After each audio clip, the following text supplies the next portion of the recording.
हे welcome back. Biology जीव विज्ञान class 10th chapter 4 का VPI objective question and answer 2022 चैप्टर 1 चैप्टर 2 चैप्टर 3 हम करा चुके हैं और आशा करता हूं कि आप लोग को यह वीडियो अच्छे लगे होंगे। आज मैं चैप्टर 4 का वीडियो अपलोड कर रहा हूं। जो मेरे चैनल पर नए हैं मेरे चैनल को शेयर एंड सब्सक्राइब कर दें और यह वीडियो को आगे तक ले जाए।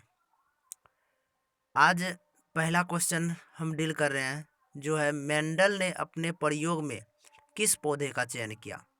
तो ऑप्शन में दे रखा है मटर, सेम, चना, सभी। तो मेंडल ने, हम जानते हैं कि मेंडल ने अपने प्रयोग के लिए मटर का पौधा चयन किया था क्योंकि मटर के पौधे कम समय में ही उग जाते हैं और सारे परिपक्व भी हो जाते हैं। तो इसीलिए इसका सही आंसर जो हो जाएगा वह हो जाएगा ए, मटर। अगला कह रहा है कि निम्नलिखित में से कौन अवशेषी अंग मानव में पाया जाता है। कहता है निम्नलिखित में से कौन अवशेषी अंग मानव में पाया जाता है। ऑप्शन में दे रखा है रीढ़ की हड्डी, अंगूठा, नाक, अपेंडिक्स।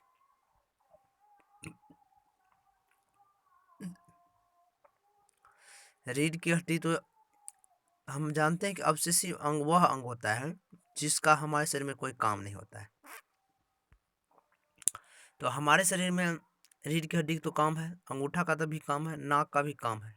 जिसमें तो हमारे शरीर में जो अवशेषी होता है वह है कौन, अपेंडिक्स, जो ऑप्शन डी में दे रखा है। उसके बाद वही क्वेश्चन नीचे अलग तरीका से पूछा गया, इनमें कौन अवशेषी अंग है। यानी 4 ऑप्शन आपको दे दिया है और उसमें से पूछ रहा है इनमें से कौन अवशेषी अंग है। ए नंबर में दे रखा है अपरिगमी कोलोन, अधोगमी कोलोन, अपेंडिक्स, अनुप्रस्थ कॉलोनी। इसका भी सही आंसर हो जाएगा क्या, अपेंडिक्स, जो ऑप्शन सी में है। उसके बाद कहता है कि चौथा क्वेश्चन है कि द ओरिजिन ऑफ स्पीसीज नामक पुस्तक किसने लिखी। कहता है द ओरिजिन ऑफ स्पीसीज नामक पुस्तक किसने लिखी। तो ऑप्शन में दे रखा है डार्विन, ओपेरिन, लेमार्क, कोई नहीं। तो इस पुस्तक को जो लिखा था वह लिखा था कौन, डार्विन ने। वो जो ऑप्शन ए में है यह इसका ए सही हो जाएगा। उसके बाद कह रहा है किस जीव की जीनी संरचना, किस जीव की जीनी संरचना कहलाती, किसी जीव की जीनी संरचना कहलाती है। तो जीनी संरचना तो हम जानते हैं जब जीन की संरचना होगी तो जीनोटाइप होगा, जो जीन की संरचना को दिखाता है, और फिनोटाइप उसके लक्षण को दिखाता है। तो लक्षण प्रारूप यहाँ हैवी है, डी में तो इनमें से कोई नहीं। तो इसका सही आंसर हो जाएगा जीनोटाइप ए। उसके बाद कह रहा है कि समजात अंगों का उदाहरण है। तो कहता है कि समजात अंग जो होते हैं, जो एक समान अंग होते हैं, उस अंग का उदाहरण है। तो इस अंग का उदाहरण ऑप्शन में दे रखा है हमारा हाथ और कुत्ते का अग्रपाद, हमारा हाथ और हाथी के दांत, आलू और घास के ऊपरी भुवस्तारी, उपरोक्त सभी। तो ये सभी तो हो नहीं सकते हैं, और हमारा हाथ और कुत्ते का अग्रपाद ये होंगे, तो ये इसका सही होगा। उसके बाद कह रहा है कौन सा अभिलक्षण वंशागत नहीं है। इसमें कह रहा है कौन सा अभिलक्षण वंशागत नहीं है। आंख का रंग वंशागत होता है, चमड़े का रंग वंशागत होता है, शरीर का आकार वंशागत होता है, बाल की प्रवृत्ति जो होती है, बाल की प्रवृत्ति वंशागत नहीं होते हैं। इसलिए जो वंश पीढ़ी दर पीढ़ी यह नहीं जाते हैं इसी प्रवृत्ति, इसलिए इसका सही ऑप्शन हो जाएगा डी। उसके बाद विकास के आधार पर निम्नलिखित में किसका शारीरिक अभिकल्प उत्तम है। मतलब विकास के आधार पर, जो विकास कर रहे हैं उसके आधार पर जो होता है कि शारीरिक अभिकल्प, तो शारीरिक जो होती है बदलाव किस में देखने को मिलता है। ऑप्शन ए में दे रखा जीवाणु, मकड़ी, मछली, चिंपैंजी। तो विकास के आधार पर जो शारीरिक विकल्प देखने को मिलता है उत्तम होता है वह होता है कौन? चिंपैंजी में। तो इसलिए ऑप्शन डी इसका सही हो जाएगा। कहता है स्त्रियों में लिंग गुणसूत्र का युग्म होते हैं। स्त्रियों में जो लिंग का गुणसूत्र होता है वह जो युग्मन जो उसका होता है वह कैसा होता है? ए में दे रखा है XX, बी में XY और सी में YY और डी में सभी। तो इसका स्त्रियों में XX ही पाया जाता है, इसलिए इसका ए आंसर सही होगा। उसके बाद कह रहा है कि मानव शरीर के किसी सामान्य कोशिका में गुणसूत्रों के कितने युग्म होते हैं? सामान्य कोशिका में गुणसूत्रों के कितने युग्म होते हैं, कितने जोड़े होते हैं? तो इसका सही आंसर हो जाएगा 23 जोड़े। उसके बाद कह रहा है कि लिंग गुणसूत्र का पूर्ण जोड़ा पाया जाता है। लिंग गुणसूत्र का जो पूर्ण जोड़ा होता है वह किस में पूरे जोड़ा जो पाया जाता है वह किस में पाया जाता है? स्त्री में, पुरुष में, पुरुष और स्त्री दोनों में, डी किसी में नहीं। तो इसका सही ऑप्शन हो जाएगा स्त्री का। स्त्री का जो पूर्ण जोड़ा जो होता है वह पाया जाता है स्त्रियों में, इसलिए इसका ए ऑप्शन सही होगा। उसके बाद कहता है कि वंशागत नियमों का प्रतिपादन किसने किया था? वह नियम जो जिसके बारे में हम एक पीढ़ी से दूसरी पीढ़ी में जो गुण ले जाते हैं उस नियम का जो प्रतिपादन किया था वह किसने किया था? चार्ल्स डार्विन ने, रॉबर्ट हुक ने, जेसी बॉस ने, डी ग्रेगर जॉन मेंडल ने। इसका सही आंसर हो जाएगा ग्रेगर जॉन मेंडल, क्योंकि आनुवंशिकता का जनक इसे ही कहा जाता है। उसके बाद कहता है कि आनुवंशिक गुणों का संदेश होता है। तो आनुवंशिक गुण, आनुवंशिक पदार्थ कौन होता है? ऑप्शन में देख रखा है जीव दर, तंत्रिका में, मस्तिष्क में, डीएनए अणु में। इसका डीएनए अणु ही होते हैं जो डीएनए के एक खंड होते हैं, जो जीन होते हैं, एक पीढ़ी से दूसरे पीढ़ी में गुण या लक्षण को ले जाता है। तो इसलिए डीएनए में ही क्या होते हैं? संदेश होता है आनुवंशिक गुणों का, इसलिए ए इसका आंसर सही हो जाएगा। उसके बाद कह रहा है किस वैज्ञानिक को आनुवंशिकी का पिता कहा जाता है?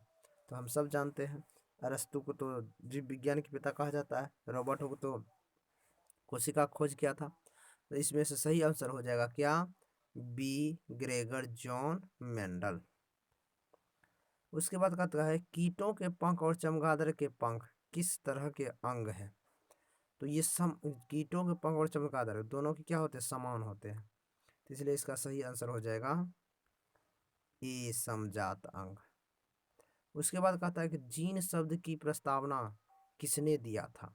ऑप्शन में दे रखा है वाटसन, मेंडल, वेंडेन, कोई नहीं।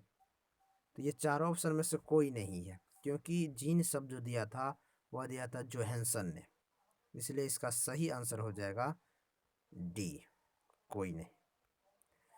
वही क्वेश्चन है, पक्षी और चमगादड़ के पंख है समजात अंग है। क्या है? समजात अंग है। उसके बाद कहता है अगला क्वेश्चन है घोंघा किस समुदाय का प्राणी है, यानी किस वर्ग का प्राणी है? कौन? घोंघा। तो इसमें हम जानेंगे घोंघा जो होता है वह होता है मोलस्का जाति का, सॉरी मोलस्का वर्ग का प्राणी है, इसलिए इसका सही आंसर हो जाएगा ए। उसके बाद कहता है कि जीन अवस्थित होते हैं, तो जीन कहाँ अवस्थित होते हैं? जीन कहाँ अवस्थित? साइटोप्लाज्म में, केंद्रक में, हाँ तो जीन अवस्थित होते हैं कहाँ? साइटोप्लाज्म में, केंद्रक में, केंद्रिका में, राइबोसोम में। तो जीन अवस्थित होते हैं कहाँ? केंद्रक में। तो इसका सही आंसर हो जाएगा बी। उसके बाद कहता है मेंडल की एक संकर संकरण प्रयोग की पीढ़ी में जीनी प्रारूपी अनुपात क्या पाया गया? तो मेंडल ने एक संकरण प्रयोग में जीन का पूछ रहा है, लक्षण का नहीं, जीन का जीनी प्रारूप पूछ रहा है, इसलिए इसका सही ऑप्शन हो जाएगा बी 1:2:1। उसके बाद कह रहा है कि जीवों में आनुवंशिक भिन्नता उत्पन्न होती है, जीवों में आनुवंशिक भिन्नता उत्पन्न होती है डीएनए के प्रतिलिपिकरण के कारण, उत्परिवर्तन के कारण, आनुवंशिक पुनर्योगन के कारण। तो इसका सही आंसर हो जाएगा कि जीवों में आनुवंशिक भिन्नता जो उत्पन्न होती है डीएनए के प्रतिलिपि कारण, सॉरी ये तीनों, डी इसका सही हो जाएगा। ये तीनों के कारण होता है। उसके बाद कह रहा है कि पृथ्वी पर सर्वप्रथम जीवन की उत्पत्ति कब हुई थी। तो पृथ्वी पर सर्वप्रथम जीवन की उत्पत्ति कब हुई थी? ऑप्शन में देखा, लगभग 3.5 वर्ष पहले, लगभग 4.5 वर्ष पहले, लगभग 5 करोड़ वर्ष पहले, कोई नहीं। तो इसका सही आंसर हो जाएगा ए, लगभग 3.5 वर्ष पहले।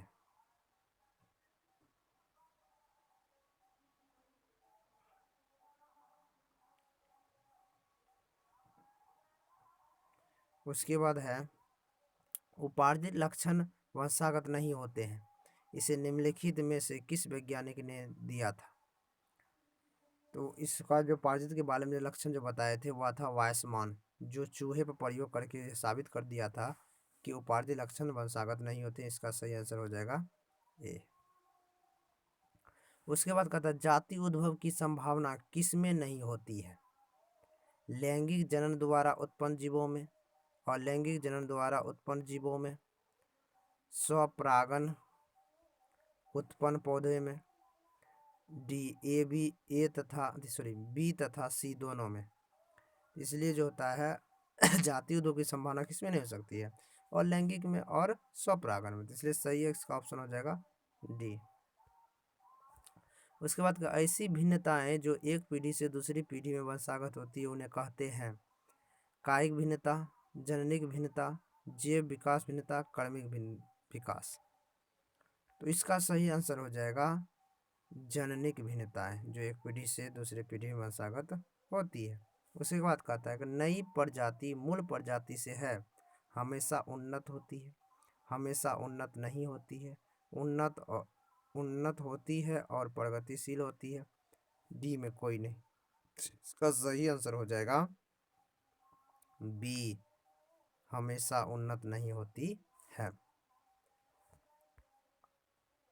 तो आज यहाँ तक।